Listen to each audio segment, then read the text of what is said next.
সকলোকে স্বাগতম জনাইছো নিমাত ষ্টাডি পইণ্ট চেনেলটোলৈ আজি আমি এই ভিডিঅ'টোৰ মাধ্যমেৰে BA second semester VSc United Nations and human rights unit 1ৰ সকলোবোৰ 99% কমন 1 নম্বৰৰ অতি চমু প্ৰশ্ন উত্তৰ আলোচনা কৰিম যদি তুমি এতিয়ালৈকে এই চেনেলটো সাবস্ক্ৰাইব কৰা নাই তেন্তে প্লিজ চেনেলটো সাবস্ক্ৰাইব কৰি দিবা আৰু এইটো ভিডিঅ' তোমালোকৰ বন্ধু-বান্ধৱী অথবা VScৰ হোৱাটছআপ গ্ৰুপত শ্বেয়াৰ কৰি দিবা সো বলা তেন্তে বেছি পলম নকৰি আজিৰ ভিডিঅ'টো আমি আৰম্ভ কৰো কোৱেশ্চন নম্বৰ 1 আন্তঃৰাষ্ট্ৰীয় মুদ্ৰা নিধি কোন বছৰত স্থাপন কৰা হৈছিল এনসাৰ 1944 চনত কোৱেশ্চন নম্বৰ 2 ৰাষ্ট্ৰসংঘৰ নিৰাপত্তা পৰিষদৰ মুঠ স্থায়ী সদস্যৰ সংখ্যা কিমান এনসাৰ 5টা মৰমৰ ছাত্ৰ-ছাত্ৰীসকল ভিডিঅ'টো আগবঢ়োৱাৰ আগতে এটা সুখবৰ তোমালোকৰ বাবে আমি অতি কম মূল্যত মাত্ৰ 29 টকাত BA second semester VSc United Nations and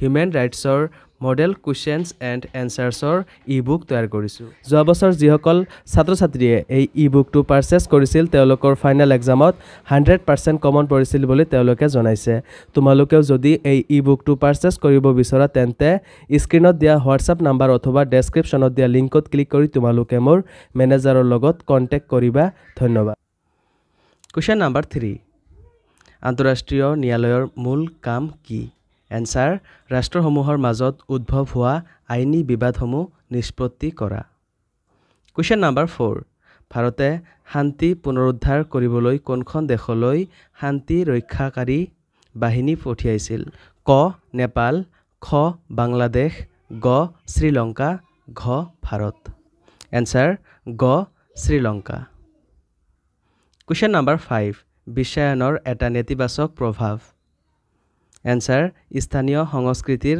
অপচয় বা বিলুপ্তি কোৱেশ্চন নম্বৰ 6 MNC আৰু MFNৰ সম্পূৰ্ণ ৰূপ লিখা answer MNC multinational corporation MFN most favored nation question number 7 বিশ্ব বেংকৰ আৰম্ভণি হৈছিল IBRD হিচাপে সঁচানে মিছা এনসাৰ সঁচা কোৱেশ্চন নম্বৰ 8 আন্তঃৰাষ্ট্ৰীয় মুদ্ৰা নিধিৰ মুখ্য কাৰ্যালয় ৱাশ্বিংটন ডিচিত অৱস্থিত সঁচানে মিছা এনসাৰ সঁচা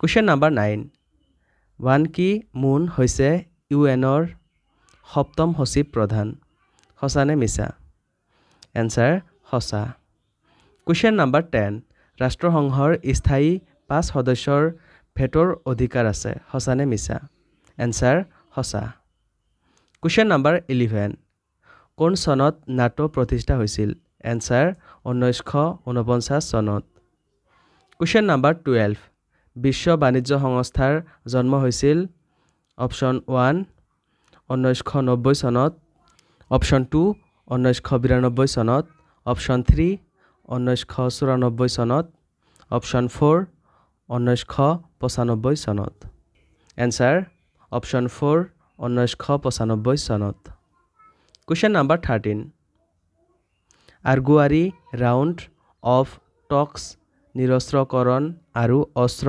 নিয়ন্ত্ৰণৰ সৈতে জড়িত সঁচানে মিছা এনসাৰ মিছা কোৱেশ্চন নম্বৰ 14 ECOSOCৰ সম্পূৰ্ণ ৰূপ কি answer economic and social council question number 15 ৰাষ্ট্ৰসংঘৰ চনদৰ 6ষ্ঠ অধ্যায়ত বিবাদৰ প্ৰশান্ত মহাসাগৰীয় নিষ্পত্তিৰ বিষয়ে আলোচনা কৰা হৈছে সঁচানে মিছা এনসাৰ সঁচা কোৱেশ্চন নম্বৰ 16 ৰাষ্ট্ৰসংঘৰ চনদত কিমানটা অনুচ্ছেদ আছে এনসাৰ 111টা কোৱেশ্চন নম্বৰ 17 কোন চনত বিশ্ব বেংক স্থাপন কৰা হৈছিল এনসাৰ 1944 চনত কোৱেশ্চন নম্বৰ 18 ICJৰ সম্পূৰ্ণ ৰূপ লিখা answer international court of justice question number 19 ৰাষ্ট্ৰসংঘৰ বৰ্তমানৰ মহাসচিব কোন answer Antonio Guterres question number 20 বৰ্তমান ৰাষ্ট্ৰসংঘত কিমানখন সদস্য ৰাষ্ট্ৰ আছে এনসাৰ 1993খন Question number 21. FAOৰ সম্পূৰ্ণ ৰূপ কি? Answer: Food and Agriculture Organization. Question number 22. আন্তঃৰাষ্ট্ৰীয় মুদ্ৰা নিধি কোন বছৰত স্থাপন কৰা হৈছিল? Answer: 1944 চনত। Question number 23. আন্তঃৰাষ্ট্ৰীয় মুদ্ৰা নিধিৰ মুখ্য কাৰ্যালয় ৱাশ্বিংটন ডিচিত অৱস্থিত, সঁচা নে মিছা? Answer: সঁচা। Question number 24. কোন চনত নাটোৰ প্ৰতিষ্ঠা হৈছিল? Answer: 1949 চনত। Question number 25. UNDP আৰু UNEPৰ সম্পূৰ্ণ ৰূপ লিখা। Answer: UNDP, United Nations Development Program. UNEP, United Nations Environment Program. Question number 26. UNESCO কি? Answer: শিক্ষা বিজ্ঞান আৰু সংস্কৃতিৰ ক্ষেত্ৰত সহযোগিতা আগবঢ়োৱা এক ৰাষ্ট্ৰসংঘৰ সংস্থা।